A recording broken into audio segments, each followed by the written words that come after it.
El tema que nos ocupa en los siguientes minutos, exprimiendo el nuevo marco normativo de la Ley de Insolvencia 1116, Decreto 560.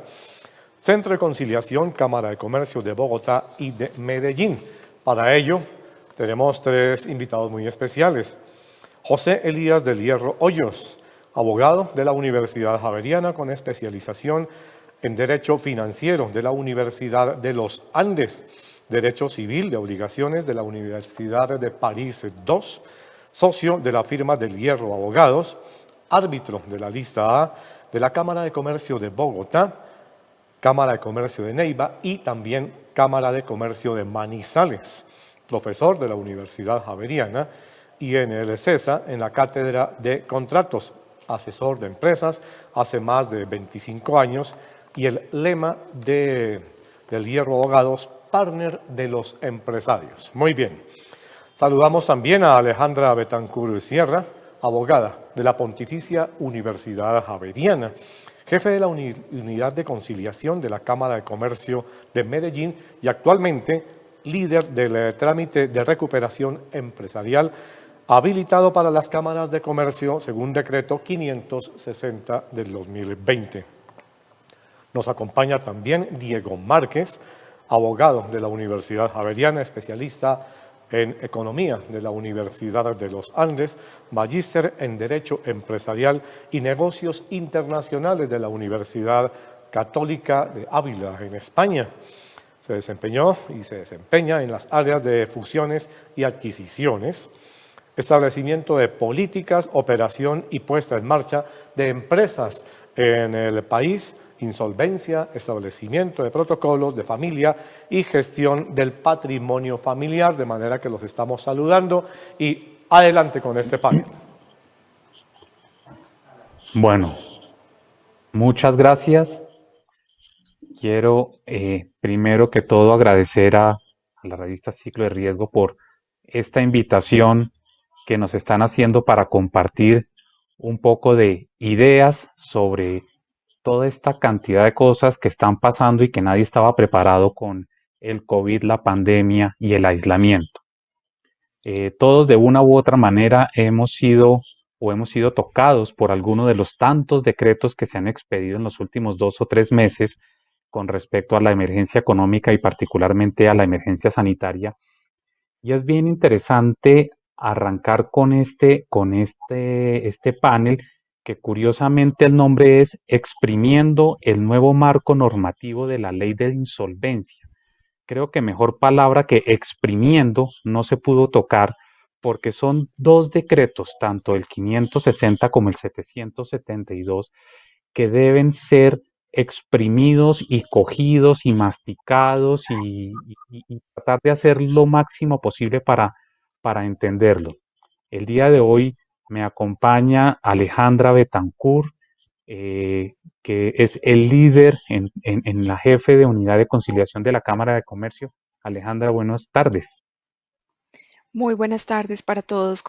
Espero que estén bien, tanto ustedes como los asistentes, y gracias por este espacio. Y está también acompañándonos Diego Márquez, el líder en Del Hierro Abogados en temas de insolvencia en este momento. Tiene un equipo formidable con el que han estado exprimiendo todas estas normas para tratar de entenderlas y sobre todo para volverlas amables y prácticas. Diego, buenas tardes. Buenas tardes, José Elías. Buenas tardes, Alejandra, y a todos. Muchas gracias. Y a Beatriz por la invitación. Bueno, este panel lo hemos organizado nosotros tres, enfocándolo primero hacia un contexto general. Seguramente los asistentes ya han tenido la oportunidad, y vuelvo a utilizar la palabra, de exprimir este par de decretos de una u otra manera. Entonces vamos a hablar un poquito sobre un contexto general y después 2 capítulos, si me permiten ser un poquito suntuoso con esos nombres, un capítulo sobre qué puede llegar a pasar desde el punto de vista de este par de decretos de insolvencia frente a los deudores y qué puede llegar a pasar frente a los acreedores, porque son 2 puntos de vista completamente diferentes.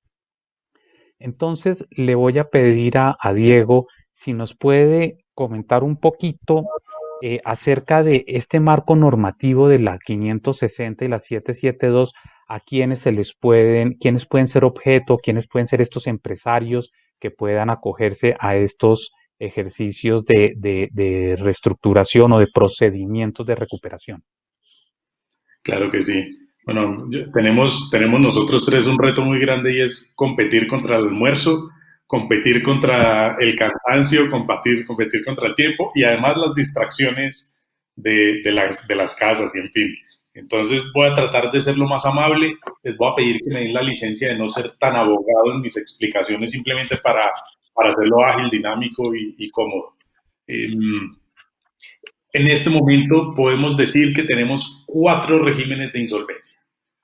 Uno es el de la 1116, puro y simple, el clásico, el que tenemos desde 2006. Otros dos que fueron creados con el decreto 560, del que tanto se ha hablado, que vale la pena darle una miradita porque tiene unos detalles importantes, pero otros dos que fueron creados con el 560, que es la negociación de emergencia y la recuperación ante cámaras de comercio. Y el tercero es un proceso de insolvencia, que es una mini 1116, por decirlo de una forma simple.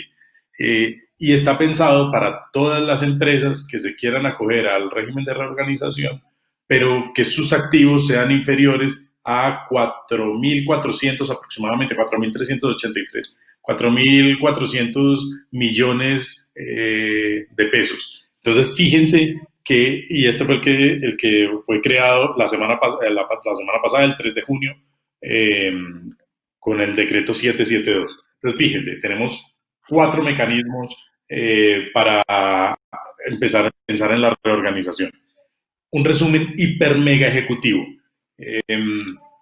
Número 1, tengan presente que la 1116, como está pensada hoy y como un mecanismo de reorganización independiente, está ahora para todas las empresas que se quieran acoger a ella o para los acreedores que decidan meter a una de sus deudores en 1116. Está pensada para las empresas que tengan activos superiores a 4.400 millones de pesos. Porque las que no tienen esos 4.400 millones de pesos se van por el proceso abreviado que fue creado en el decreto 772. Entonces, fíjense que ya tenemos un punto de partida. Si veo que mi sociedad, que la sociedad, mi deudor, o yo como deudor, tengo 4.400 millones de pesos como activos, ya sabe uno si se va a 1116 pura y simple o a reorganización abreviada, que es el 772. Y eso cambia muchos detalles, tiene algunos aspectos procesales que vale la pena tener en cuenta, cambia la lógica respecto a los embargos o a las garantías que tenga uno u otro. Entonces ahí se vuelve determinante esto. Y en el decreto 560 se crea la negociación de emergencia, que genera unas herramientas muy importantes para la negociación. Precisamente crea la posibilidad de una capitalización de pasivos, crea la posibilidad de una descarga de pasivos, que si nos da el tiempo vamos hablando un poco sobre ello. Da la posibilidad, además, de pactos de deuda sostenible, que para este foro es muy importante tenerlo presente, porque da la posibilidad de o reestructurar las obligaciones financieras o reperfilar las obligaciones a favor de las entidades financieras, y esto debe ser aprobado por el 60% de los acreedores financieros. Entonces, fíjense que yo como deudor tengo posibilidades de tomar ciertas herramientas. Esto lo estoy mencionando respecto al decreto 560, que es frente a la negociación de emergencia de la recuperación en cámaras de comercio. Alejandra seguramente nos explicará mejor el entorno respecto a lo de recuperación en cámaras de comercio, pero respecto a lo de la emergencia tenemos ese detalle que se facilita la negociación para el deudor. Es una herramienta para el deudor y es un tema que como acreedor hay que tener en cuenta. Y como esto nos afecta a todos, no los tomen por sorpresa que ustedes en algún momento sean los deudores en algún momento los llamen como acreedores en un proceso de cualquiera de los 4 que les estoy mencionando. Entonces, tener este tipo de herramientas y este tipo de conciencia respecto a todos los mecanismos que hay, a los efectos que tiene cada uno, que seguramente iremos conversando sobre ellos, es importante. Yo creo que, José Elías, podemos continuar. Muchas gracias, Diego. Siguiendo un poco, como la idea es que esto sea un tema bastante práctico, en estos decretos se menciona que la Cámara de Comercio tiene la capacidad técnica, administrativa y financiera para adelantar o para tramitar estos procesos de insolvencia extrajudicial o promover todas estas mediaciones. Esto hace que qué mejor actor que se pueda encontrar en este momento sean las cámaras de comercio. Muchas veces se piensa que las 1116 o ahora la 560 o la 772 son para las grandes empresas, las que pueden contratar grandes asesores, grandes empresarios que están metidos en estos temas, pero resulta que estas normas de la 560 y la 772 también son para pequeñas. Voy a hacer una pregunta un poco silvestre y pido excusas a la audiencia y pido excusas a la doctora Alejandra. ¿Puede llegar un empresario pyme al escritorio de la doctora Alejandra y decirle, quiero entrar en una 560, ¿qué hago? ¿Usted me puede asesorar? ¿Usted es la persona que me va a salvar de este problema? ¿Cuál es la función de la Cámara de Comercio en esto de las 560 y las 772, por favor? José Elías, vamos a hacer una introducción previa que creo que es importante tener en cuenta y es frente al papel que hemos asumido las cámaras de comercio del país en otro momento y luego lo conectamos con el momento actual para responder a tu pregunta. Actualmente el país cuenta con 54 centros de conciliación adscritos a las cámaras de comercio del país, donde se prestan diferentes servicios como la conciliación, el arbitraje, la amigable composición, la insolvencia de persona natural no comerciante y la ejecución especial de garantías mobiliarias. Aquí hay un antecedente importante.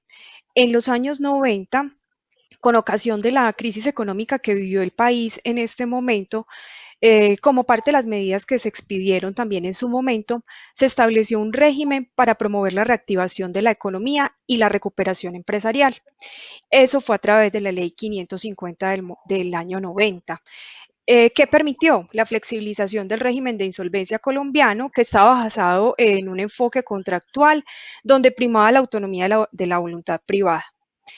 ¿Qué permitió esa norma? Habilitó a las cámaras de comercio del país como entidades nominadoras para la promoción de acuerdos de reestructuración. Y gracias a esa función de intervención económica que se le asignó a las cámaras de comercio, se logró una cobertura del sistema en su totalidad en el territorio nacional. Lo mismo pasa hoy. Somos 54 centros de conciliación. Es importante tener en cuenta que el decreto faculta a las cámaras de comercio y que éstas podrán operar a través de sus centros de conciliación o hacerlo de manera directa. Entonces, eso lo que nos permite, así como ocurrió en el año 90, pues es que ahora también tengamos una cobertura nacional y que cualquier empresario que presente una situación en la que requiera acudir al trámite de recuperación empresarial pueda acudir desde el territorio en que se encuentra a la cámara de su jurisdicción. Dicho pues esta introducción, tenemos también que tener en cuenta pues que las cámaras hemos tenido experiencia en diferentes métodos, como es el arbitraje, la conciliación, la amigable composición. Y frente a estos temas, actualmente nosotros le brindamos una orientación al usuario para el uso de los mecanismos. Por ejemplo, en el tema de arbitraje, toda la orientación en la conformación de las cláusulas compromisorias y tenemos modelos de cláusulas. Vamos puntualmente al tema de insolvencia de persona natural no comerciante. Hoy estamos realizando aproximadamente unas 50 asesorías semanales en temas de insolvencia de persona natural. Esta experiencia que hemos tenido en los diferentes mecanismos alternativos de resolución de conflictos es una experiencia importante para este nuevo tema que vamos a abordar a través de la recuperación empresarial. ¿Y cuál es la respuesta, José Elías, a tu pregunta? Es exactamente la que le damos hoy a la persona natural o al empresario que requiere los servicios, los diferentes servicios. Si acuden a nuestra cámara o a cualquier cámara de comercio del país, que ahorita más adelante les voy a contar, tenemos una iniciativa entre todas las cámaras en la que estamos trabajando, eh, pueden encontrar asesoría con los profesionales de nuestro centro, donde les vamos a hacer un análisis previo del cumplimiento de los requisitos que tienen que tener, de la documentación que deben llevar, cómo la deben aportar, para que en el momento en el que adelanten el trámite no tengan ningún tropiezo y se adelante lo más rápido posible. Muchas gracias. Perdón, una intervención adicional, Sí, sí. José Elías. Esa asesoría que brindamos las cámaras es absolutamente gratuita, no tiene ningún costo, hace parte de nuestro servicio. Muy buen punto, buena esa aclaración. En ese sentido, Alejandra, ¿cómo podrían sacarle el mayor provecho en esta instancia que tendría la Cámara de Comercio sobre los procedimientos de recuperación, tanto desde la óptica de la entidad crediticia como desde la óptica del empresario, que es el deudor? Bueno, el mejor provecho es desde el inicio del trámite. ¿Y eso en qué se revierte? Para el deudor, en que aporte información fidedigna. ¿Por qué? Pues porque eso lo que provee es transparencia para el trámite. Em, entonces, desde el punto de vista del deudor, esa sería pues como el principal aporte que él podría dar. Desde el punto de vista de tanto el deudor como, por ejemplo, del sector financiero, y no solamente ellos dos, creo que esto es un compromiso de la comunidad en general. Debemos preservar el empleo y buscar la continuidad de la empresa. Y justamente esto está en el marco del decreto 560. Su artículo primero habla justamente de este compromiso. Entonces, si es el deudor y las entidades, por ejemplo, como acreedores o cualquier acreedor que esté involucrado en el trámite, pues ese es el principal compromiso que se tiene. Voy a hablar un poquito de cifras. En Colombia, el 96% de las empresas son micro, el 4% son pequeñas y el 1% son medianas.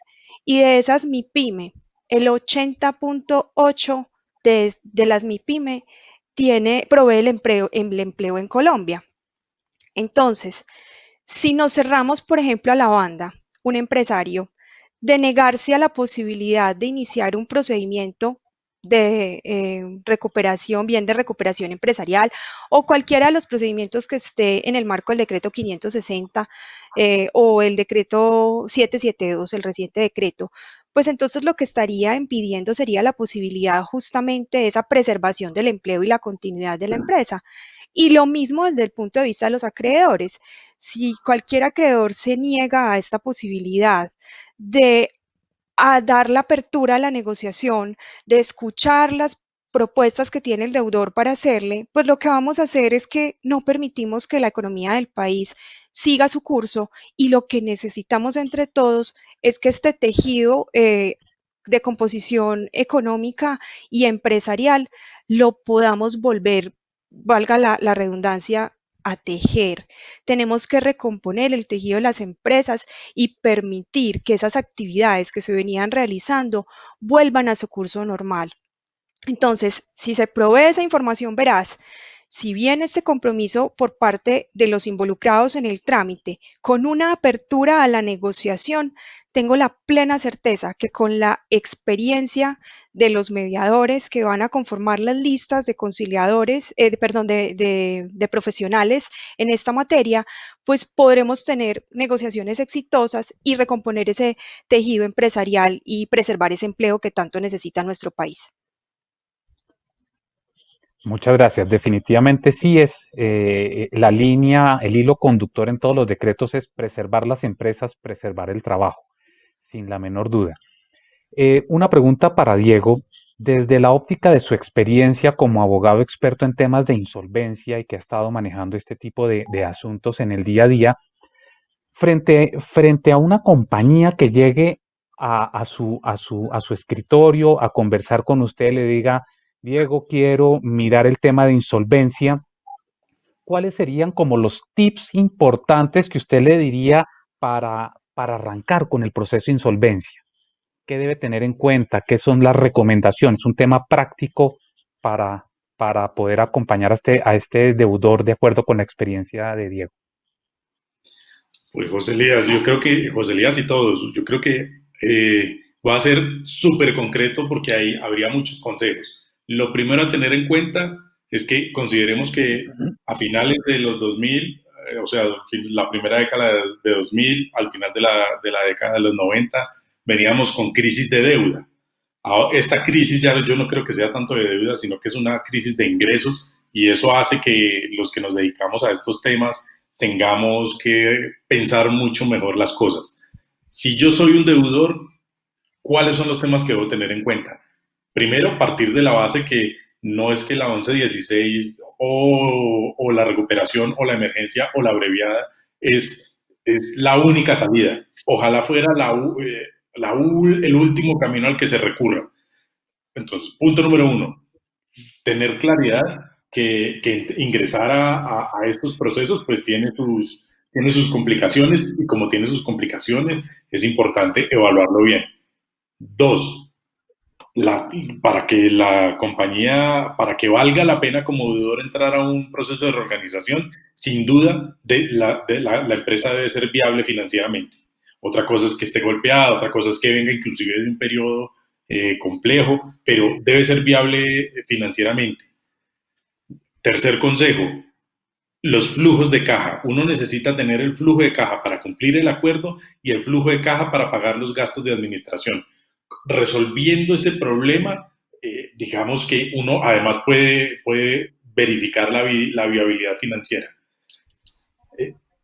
Cuarto punto, ver qué garantías tiene, ha ofrecido, pues, porque en este caso hablo desde el deudor, si ha ofrecido garantías mobiliarias, si ha ofrecido garantías inmobiliarias o hipoteca, en fin. Eso hace que se determine cómo es la estructura o cómo se componen los acreedores. Más o menos uno debe pensar todos los procesos de reorganización como si los acreedores se volvieran socios.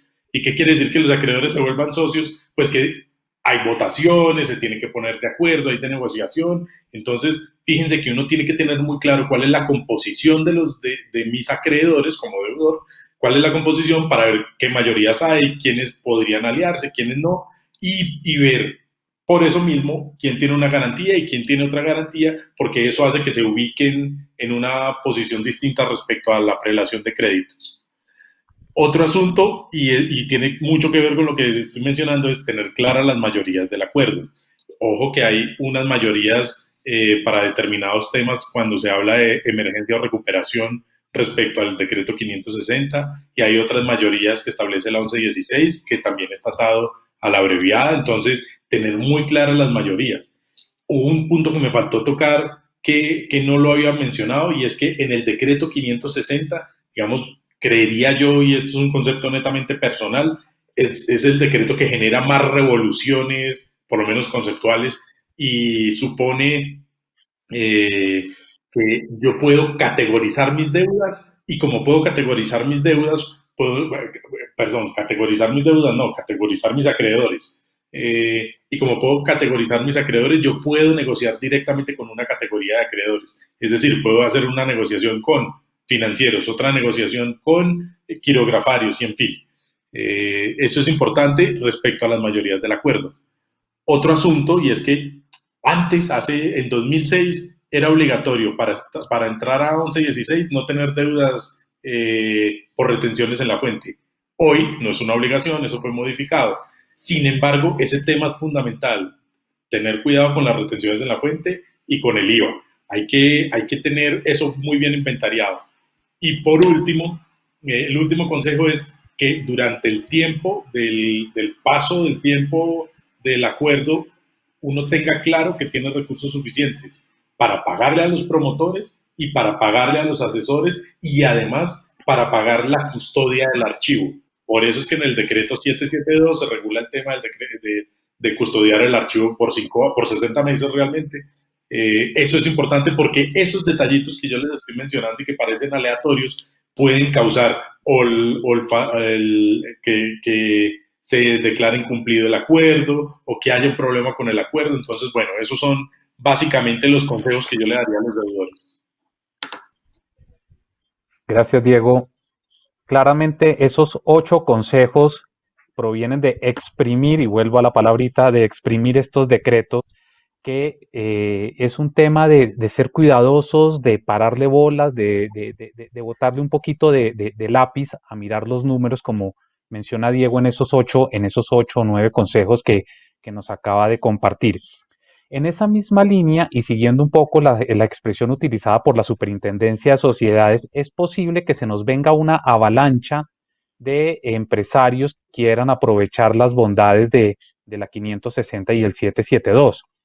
Esa avalancha de deudores va a significar una cantidad de trabajo impresionante, que se van a empezar a meter como en un embudo hacia las cámaras de comercio.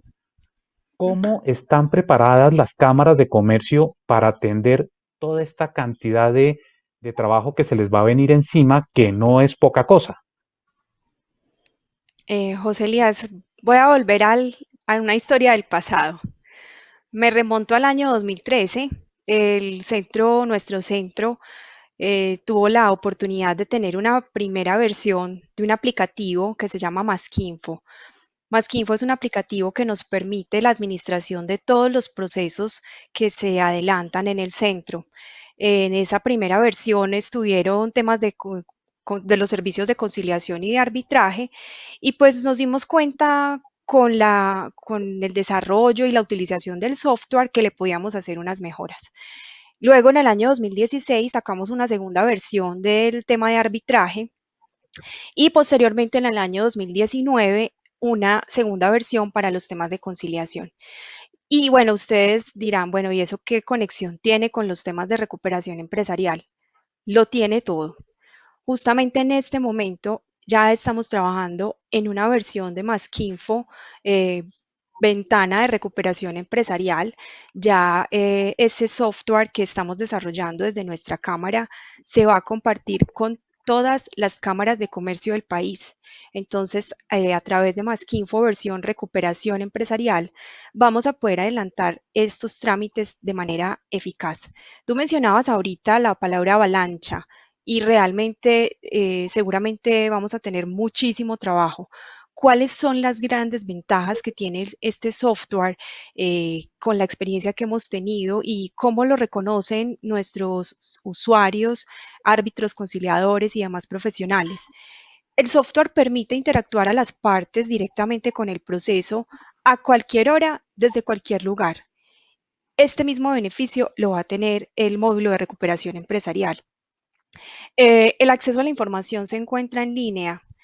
Hemos tenido, por ejemplo, en los trámites de arbitraje y en los trámites de conciliación, personas que se encuentran por fuera del país, incluso profesionales que están en la ciudad de Bogotá, están en la ciudad de Cali, y ahorita, pues, con este tema de la cuarentena, pues todos los servicios se han volcado a la realización de audiencias virtuales. Entonces, los árbitros, conciliadores, secretarios, desde el lugar en que se encuentran, se pueden conectar y llevar toda la trazabilidad del proceso.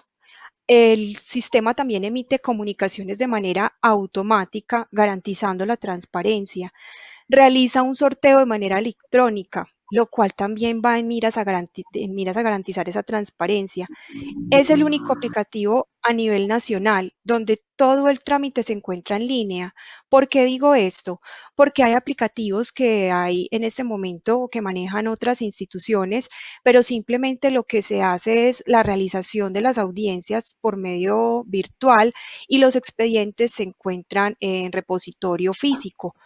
Todos los expedientes de nuestros trámites a cargo del centro se encuentran dispuestos en forma digital. Por eso las partes, desde donde estén, a la hora que estén, tienen acceso en línea para consultar la información. Cuando se carga información o se hace un avance en el trámite, les llega una notificación a las partes de esa carga de información o de ese avance en el trámite. Siendo así, este es un software seguro que provee automatización de sus procesos, garantiza la seguridad, garantiza la transparencia y permite la continuidad de los trámites, que eso ha sido muy importante en este tema de pandemia. Nuestros procesos no se encuentran suspendidos, todos nuestros procesos se encuentran activos y pues puntualmente en los temas de recuperación empresarial, el deudor desde la ciudad, municipio, región del país en la que se encuentre va a poderse conectar, presentar su solicitud en línea y interactuar a través del software con la Cámara de Comercio de su jurisdicción para poder adelantar el trámite. Esa es la buena noticia que tenemos para todos los empresarios del país y como les digo, es un software que va a estar disponible para todas las cámaras de comercio del país. Muchas gracias, Alejandra. Hay una inquietud que con alguna frecuencia nos hacen los que están del lado de los acreedores y con toda razón, y es que uno de los efectos del inicio de este procedimiento de recuperación ante la Cámara de Comercio es aquel relacionado con la suspensión de la ejecución del cobro coactivo, con la ejecución de las garantías. Y esa es una función que está en cabeza de la Cámara de Comercio. ¿Cómo han pensado manejar un tema tan delicado como es dejar a los acreedores sin parte de su respaldo? Bueno, esto va en consonancia con dos temas. Uno, con la experiencia que ya tenemos de los trámites de insolvencia de persona natural no comerciante. Cuando se inician estos trámites también hay unos efectos legales y entre ellos, por ejemplo, está la suspensión de los procesos ejecutivos en curso. En este proceso, pues también se suspenden los cobros coactivos, la ejecución de garantías y con esa experiencia que tenemos en insolvencia de persona natural, ¿cómo lo manejamos? Inmediatamente la persona presenta la solicitud, informa a través del aplicativo y esto ya, o sea, en el desarrollo del módulo que tenemos, que ya estamos trabajando con nuestro proveedor de software, va a haber una casilla en la que se le pregunta al solicitante del trámite si tiene estos procesos en curso de cobro coactivo, de jurisdicción, de ejecución de garantías. Marcando esta casilla, respondiendo el sí, nos va a enunciar en otra casilla cuáles son esos procesos. Cuando el trámite ingrese al centro y le notifique al profesional que ingresó una nueva solicitud, la persona encargada podrá verificar con esas alertas que le genera el sistema que el solicitante tiene estos trámites. Asimismo, una vez designado el mediador, de manera automática podrá generar una certificación para entrega al solicitante del trámite, al deudor, para que radique ante el juez competente y de manera inmediata se realice la suspensión correspondiente. Hoy, como lo hacemos en insolvencia de persona natural, así como les acabo de comentar, inmediatamente marca el solicitante esta información de que tiene estos cobros coactivos o ejecuciones en curso, se elabora por parte del conciliador en insolvencia esta certificación y les cuento, incluso nosotros mismos en ocasiones en las que se han presentado contingencias, se han suspendido trámites. Por ejemplo, en este trámite de insolvencia de persona natural se suspenden los embargos y hay trámites, por ejemplo, de remates que se realizan el mismo día en el que se suspende el trámite. Entonces, ese mismo día en el que se suspende el trámite, se emite esa certificación y nosotros mismos como centro hemos brindado el apoyo para llevar a juzgados lo correspondiente cuando se dan estos trámites con tanta premura. Esa misma práctica que hemos hecho en insolvencia de persona natural se va a realizar acá y la ventaja, como les digo, es que tenemos el software parametrizado para que nos genere de manera automática esos documentos que se requieren con urgencia. Entonces, Alejandra, estamos listos en la Cámara de Comercio para manejar este trámite por la explicación que acaba de dar. La entendí, parece que es sencillo y sobre todo garantista para que el trámite mueva funciones sin ningún inconveniente. Ya hemos ido pasando de los deudores, ahora vamos hacia los acreedores, y es un poquito en la experiencia que hemos tenido nosotros, y le paso la pregunta a Diego, la experiencia que ha tenido Diego, ya nos contó un poco los tips para los deudores.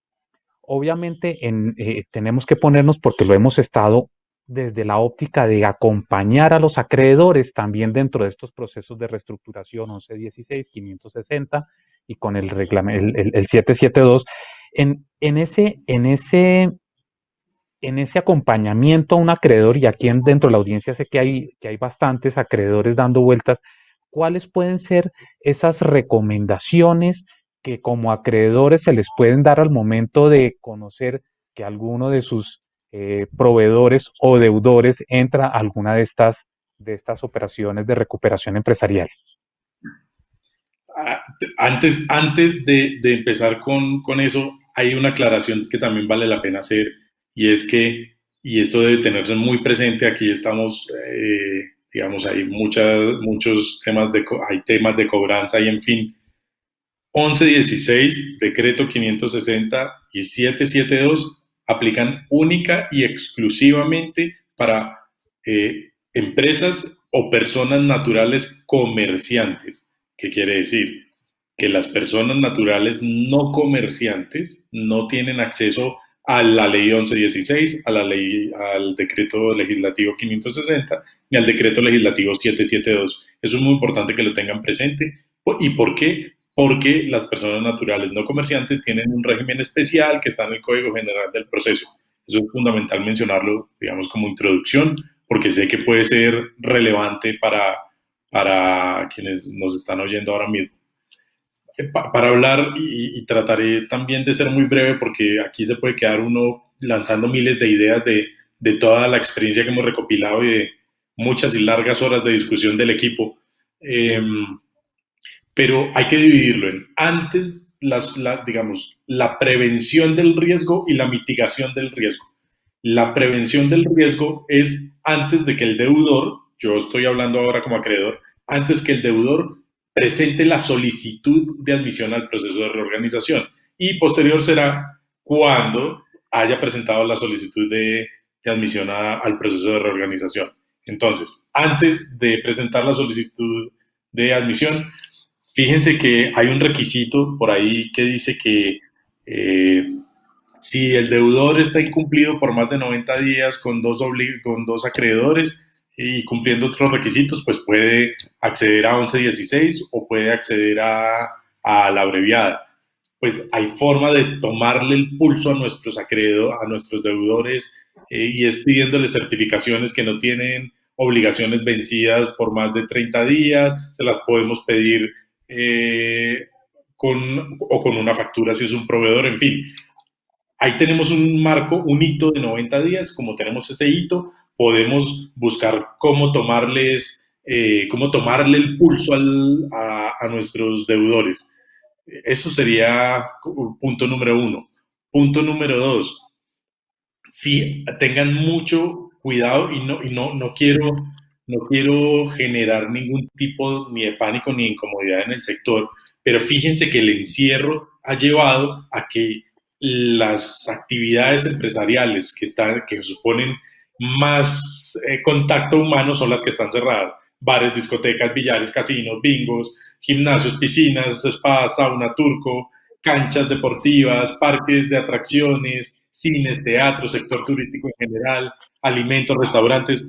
Eso es importante que lo tengan en cuenta. Fíjense dentro de sus deudores quiénes están en ese sector.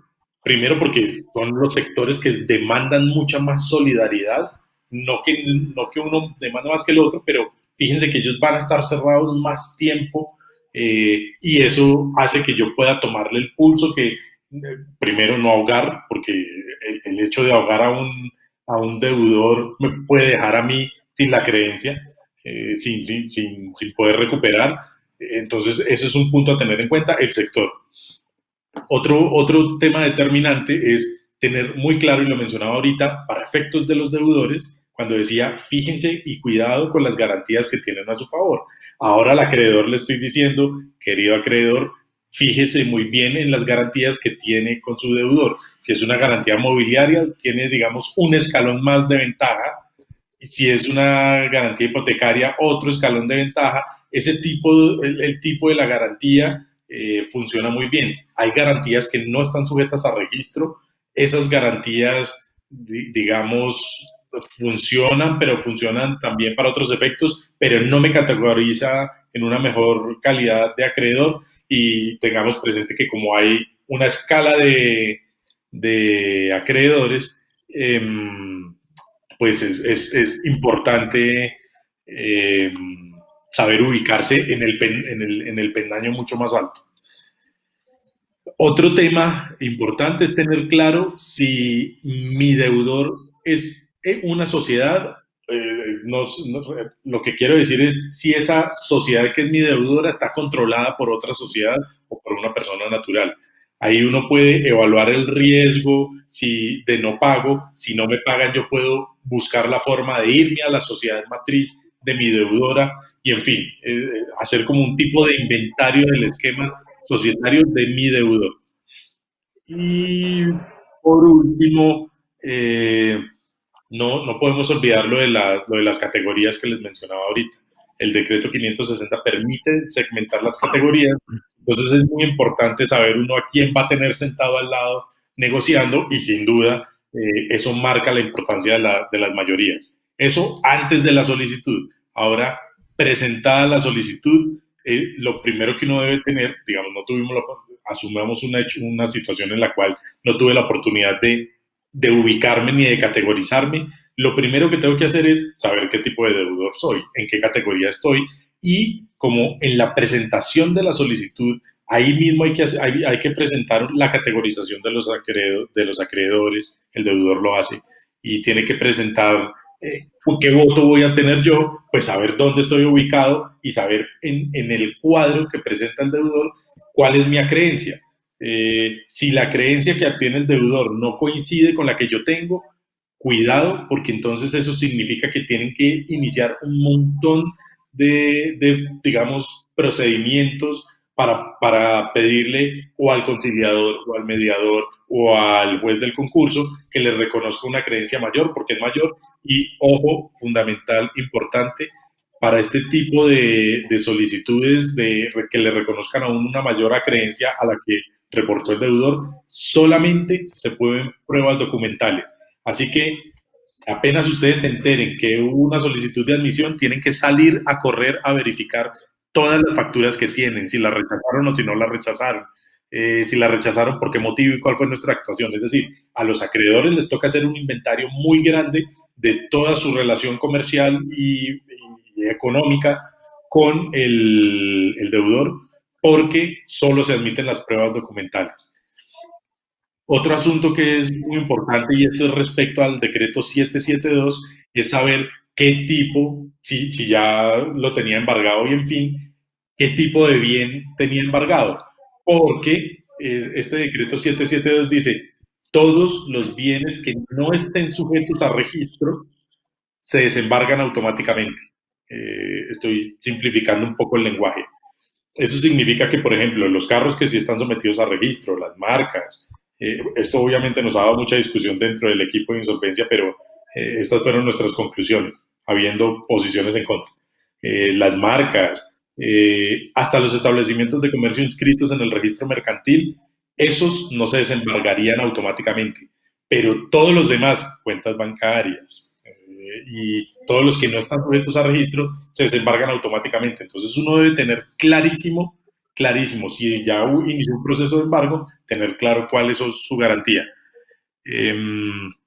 Y por último, el decreto 560 y el 772 son muy exigentes con los acreedores y son exigentes en cuanto a el seguimiento que tienen que hacer del proceso y las notificaciones. Y el 772 tiene algo que es muy importante y dice, mire, este proceso va rápido y el acreedor tiene la carga de estar al día, de estar enterado, no me venga a poner bloqueos. Entonces, ese tema es, y no quiero sonar como que suene como una apología a contratación de abogados, pero sí necesitan un equipo que esté enterado de cómo se hace, cómo se controla el 772, la vigilancia electrónica y directamente en la superintendencia donde corresponda del proceso. Eso es fundamental porque se les llega a pasar un día, un segundo, un minuto y por ese simple hecho ya se van, y lo diré en un lenguaje muy simple, eso tiene mucho detalle, pero en un lenguaje muy simple se van para la cola de los acreedores. Entonces es muy importante el seguimiento, la vigilancia, el control, estar pronunciándose y tener las pruebas documentales, son las únicas que valen. No valen declaraciones, no vale preguntarle al representante legal, el representante legal del deudor puede decir, sí, yo estoy de acuerdo, me deben eso, y eso no tiene ninguna validez porque no es una prueba documental. Entonces tengan mucho cuidado con esos detalles en el escenario como acreedores. Bueno, Diego, una última pregunta para cerrar ya este panel. Y esta es una pregunta que viene de alguno de los asistentes y que con alguna y mucha frecuencia nos la han hecho. Eh, Además de llamarlo a usted, Diego, o preguntarle cómo, la pregunta es, ¿cómo hago yo para saber si un cliente mío está o quiere entrar a una ley de insolvencia? ¿Qué hay que hacer? ¿Me podrías repetir la pregunta, José Elías? Claro que sí. La pregunta que nos llega del asistente concretamente es la siguiente. ¿Cómo poder detectar si un cliente se quiere lanzar a la ley de insolvencia? Ya, entiendo. Uno toma, digamos, punto número uno, pues que tenga, que uno sienta que está ahogado. Lo que pasa es que en este momento todos están ahogados, todos estamos ahogados al final, por uno por otro motivo. Pero hay herramientas, y esto ya es hiper mega práctico, hay herramientas que nos facilita la Superintendencia de Sociedades para estar consultando en el expediente, eso se llama la baranda virtual. Entonces ponen en Google baranda virtual, entran a la página de Superintendencia de Sociedades y ponen, hacen clic en avisos y pueden poner un rango de días para que la superintendencia, el detalle es, la superintendencia siempre tiene la obligación de avisarle al deudor, al que solicitó 1116, avisar, mire, ya lo admití. Y eso lo hace a través de un aviso. Eso es una notificación, eso tiene un procedimiento. Y la superintendencia publica todo eso en Internet. Yo puedo verificar en la baranda virtual, en el capítulo de avisos, puedo verificar quiénes han sido las personas que han solicitado admisión. Obviamente eso tiene detalles, obviamente eso hay que mirarlo, pero eso es una forma que me permite a mí tener en vivo la claridad sobre quiénes han presentado alguna solicitud. Porque fíjense que es muy difícil uno estar tomándole el pulso día a día a una sociedad o a una empresa respecto a su intención de meterse en 1116. Hay indicadores, que lo mencionaba ahorita, hay un indicador y es, tomen el pulso o pídale que le esté informando cada mes o cada 2 meses su estado de cumplimiento de obligaciones. Este es un muy buen medidor, pero, pero a través de la baranda virtual uno se puede enterar concretamente si solicitó o no solicitó, y esa revisión se puede hacer una vez en la semana y es una persona del equipo que se dedica 2, 3 horas, 4 horas a revisar eso para ver si los suyos se han metido en 1116 o Muchas en lo gracias, que... Diego. Okay. Muchas gracias. Y ya para cerrar, Alejandra, recomendación desde el punto de la vista de la Cámara de Comercio, como para redondear este panel por parte tuya como jefe del área de conciliación de la Cámara de Comercio, y una pregunta similar o un momento similar también para Diego, para que redondee algunos puntos, unos puntos concretos a fin de cerrar este panel, por favor. Alejandra. Bueno, a manera de conclusión, José Elías, y como invitación a los empresarios que identifiquen la necesidad de adelantar, eh, por ejemplo, el trámite de recuperación empresarial habilitado por el decreto 560, pues está que iniciarlo le provee primero la especialidad de los profesionales que van a conformar nuestras listas, que de hecho ya iniciamos esa tarea, como el trámite, como les comenté hace un momento, todo será virtual, entonces pues podrán hacerlo desde la comodidad de sus casas sin necesidad de desplazarse y de la misma manera interactuar con las partes encargadas del proceso.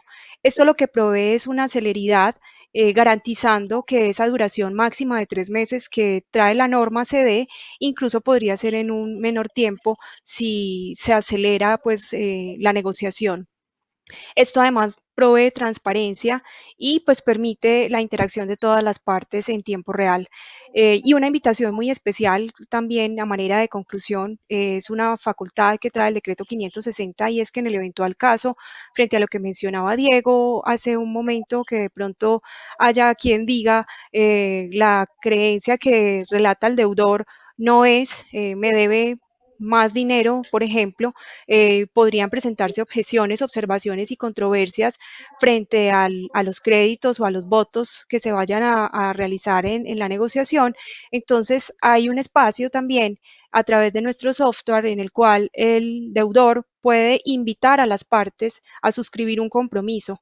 Aquí entonces habría una interacción importante entre dos mecanismos, el mecanismo de recuperación empresarial y el mecanismo de arbitraje para la resolución de controversias que se susciten por objeciones, observaciones en el trámite, y esto también sería de manera muy ágil. Entonces, pues a manera de conclusión es una invitación a los empresarios en general a hacer uso de los mecanismos de resolución de conflictos, puntualmente del mecanismo de resolución de recuperación empresarial, y en el caso de que se presenten objeciones, observaciones o controversias, a pactar compromiso para la resolución de los mismos.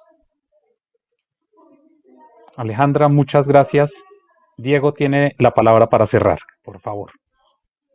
Todos estos procesos de reorganización, y perdón por el símil que voy a hacer, más o menos son como el mar.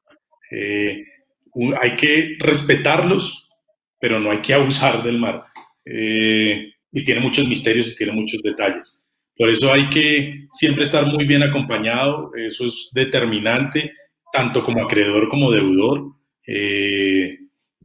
Nosotros en Del Hierro Abogados nos hemos dado cuenta de la importancia del seguimiento, de la evaluación, del análisis, de la preparación. Como acreedor hay que prepararse y como deudor hay que prepararse, y eso es fundamental porque eso garantiza el éxito del proceso de reorganización. Y no hay que tenerle miedo a la reorganización, como al mar no hay que tenerle miedo, pero hay que respetarlo como al mar, y hay que primero buscar acercamientos y buscar resolver directamente y procurar que en este momento donde todo está tan revolucionado, eh, sea la solidaridad el mecanismo que tengamos para resolver los acuerdos. Fíjense que en este momento estamos en una situación como si estuviéramos en un hilo, y si yo lo muevo un poquito para acá, pues alguien pierde, y si lo muevo un poquito para allá, pues también pierde. Siempre aquí estamos administrando dificultades, y por lo mismo es la solidaridad y la equidad la que está llamada a regir los acuerdos. Hay que llegar a acuerdos, busquemos resolver los acuerdos, y si vemos que está difícil, hay muchas herramientas como la ley 1116, el 560, el 772, que nos permiten sentarnos a organizar, pero para eso hay que estar preparados, hay que estar listos, y hay que además cumplir todos los requisitos que necesitan. Entonces la invitación y como conclusión es busquemos resolver los asuntos solidariamente, busquemos y soñemos en la posibilidad de mantener vivas a las empresas, e igual, si no es posible mantenerlas vivas, vamos a resolver o a cerrar o a liquidar de la mejor forma posible, de la forma más ordenada posible, buscando que justamente lo que les mencionaba del hilo no se rompa si jalamos mucho, sino que podamos encontrar la ubicación, la pareto eficiencia, como dicen los economistas, en fin. Este es el mensaje, solidaridad, y que esa solidaridad se vuelvan acuerdos, sean directos o sean en una 1116, 560 o 772. Muchas gracias, Diego. Quiero pedir excusas porque tengo muchas preguntas que me han ido llegando, como dicen, por el interno de varios de los asistentes, pero por cuestión de tiempo, pues no las alcanzamos a a tocar, es de pronto le pediría a la revista si es factible que nos hagan llegar esas preguntas a nosotros para contestarlas o las preguntas que tengan para poderlas atender y no dejar tantas preguntas entre el tintero porque hay unas y muy, muy interesantes. Entonces, el compromiso es, quedo atento para poder recibir todas las preguntas que tengan y dar las respuestas que consideren necesarias. Creo que de esta manera hemos cumplido con el nombre que se le dio a este panel, exprimiendo la ley de insolvencia. Creo que la dejamos en un sustrato básico, tratando de dejar los puntos más importantes, las recomendaciones. Muchas gracias, Alejandra, por toda esa instrucción que nos has dado sobre los procedimientos, sobre ese papel importante de este actor fundamental en estos procesos como es la Cámara de Comercio. Muchas gracias, Diego, por hablarnos desde la experiencia que tienes como líder de la cabeza de insolvencia de la firma y quedamos muy, muy atentos. Gracias nuevamente a la revista Ciclo de Riesgo, a Beatriz Villa por esta invitación y permitirnos votar ideas y hablar sobre esta ley de insolvencia. Muchas gracias a todos, muy buenas tardes. Una buena tarde para todos y nuestro agradecimiento a Ciclo de Riesgo por abrir estos espacios de importancia para los empresarios y para el país. A ti, José Elías, por la excelente moderación y a Diego por acompañarnos y permitir esta conversación tan agradable. Muchas gracias.